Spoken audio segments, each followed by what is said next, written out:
जिथे कलेक्टर म्हटलं जातं जिल्ह्याचा प्रमुख, तर या अनुषंगाने आपण सुशीलबाईकडून जाणून घेणार आहोत. क्रांतिकारी जय भीम. सर्वांना क्रांतिकारी जय भीम, जय शिवराय, जय संविधान, जय डॉक्टर, जय भारत. जिल्हाधिकारी कार्यालय अलिबाग या ठिकाणी आम्हाला आज रस्त्यावर बसण्याची वेळ आणून दिलेली आहे. ते जिल्ह्याचे प्रमुख जिल्हाधिकारी असतील, SP मॅडम असतील, त्यांच्या हलगर्जीपणामुळे त्यांच्या जे कामकाज आहे त्याच्यामध्ये काही दिरंगाई केल्यामुळे आम्हाला आज इथं रस्त्यावर बसण्याची वेळ आलेली आहे. प्रथमतून मी या प्रशासनाचा जाहीर निषेध करतो आहे.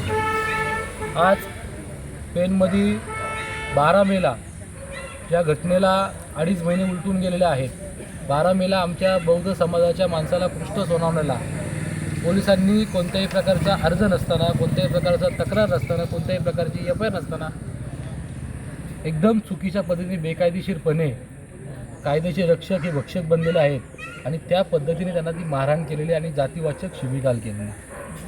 अशा हरामखोर कर्मचाऱ्यांचा आम्ही जाहीर निषेध करतो.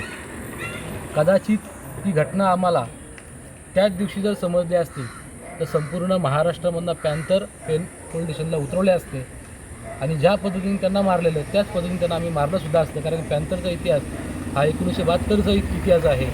परंतु त्या घटनेला 2.5 महिने उलटून गेले. चाल होते याच कोकणाच्या भूमीमध्ये पॅन्थर नामदेव ढसाळसुद्धा होते आणि भाई संगारेसुद्धा होते. त्यावेळेस जोडूनच काढायचे, त्यावेळेस रोगबाई ठोक विषय असायचा. तेव्हाचा काळ थोडा वेगळा होता, आताचा काळ थोडा वेगळा आहे.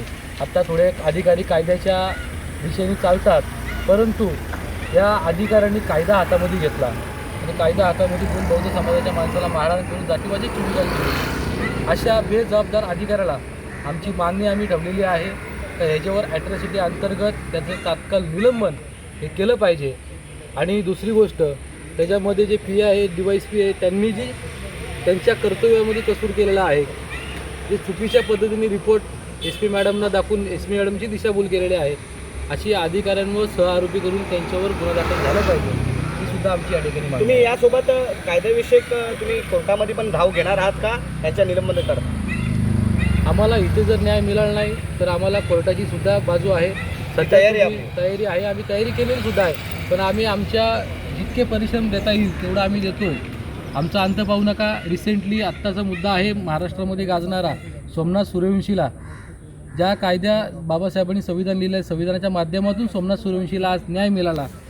ज्या पोलिसांनी मारहाण केली त्यातला मुख्य आरोपी तो घोरबन त्याला केलेला आहे आणि ह्यातलाच तो आमच्या इथला ढोबले आणि घोरबन ह्यात काही फरक नाही. त्यांनी देखील त्याचा मर्डर करण्याच्या प्लॅनिंगनी त्याला मारलं आहे. कदाचित त्यांचा जीव तिथं वाचला, कारण का त्यांना मारल्यानंतर 5 दिवस ते ॲडमिट होते.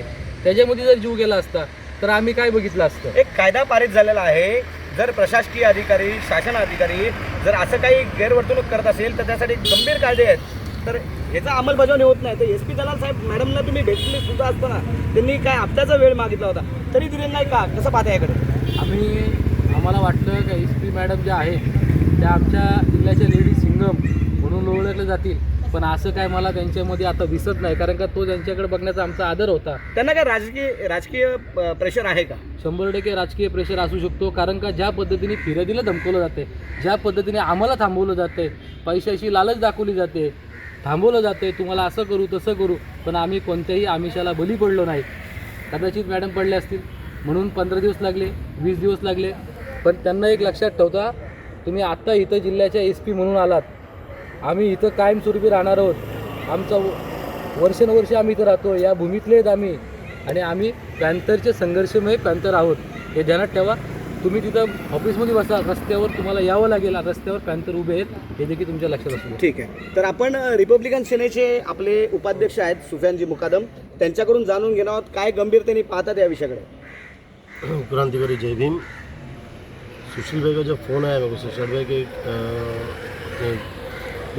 पेन के अंदर एक भाई के ऊपर अत्याचार हुआ, तो हम लोग जब उसके पास गए तो हमने लिटरली देखा कि वो इंसान एकदम यानी लास्ट पे था कि 2 महीने से उसको कोई भी न्याय नहीं मिल रहा है और कोई हेल्प नहीं है. ये कुटुंब के घर पे गए हम लोग स्पेशली. तो हमारा तो बस हमेशा स्टैंड रहा है कि जय भीम और जय मीम साथ में है और मुसलमान समाज का हमेशा हमारे बहुजन समाज के साथ सपोर्ट रहा है और रहेगा. और अगर न्याय की बात है तो न्याय हमारे भाई को हम दिला के रहेंगे, नहीं तो जिस दिन मुसलमान और बहुजन समाज रोड पे आ जाएगा तो इसका परिणाम सही नहीं होगा। इससे पहले हम चाहते हैं कि मैडम का हमने नाम हमेशा सुना है कि जैसा भाई ने बताया लेडी सिंघम, तो हम चाहते हैं कि मैडम का नाम वैसा लेडी सिंघम ही रहे और सबके लिए न्याय का काम करे वो। जो अगर न्याय नहीं मिलता है तो मुस्लिम और बहुजन समाज रोड पर आने की तैयारी करेंगे। तर जे उत्तर प्रदेशमध्ये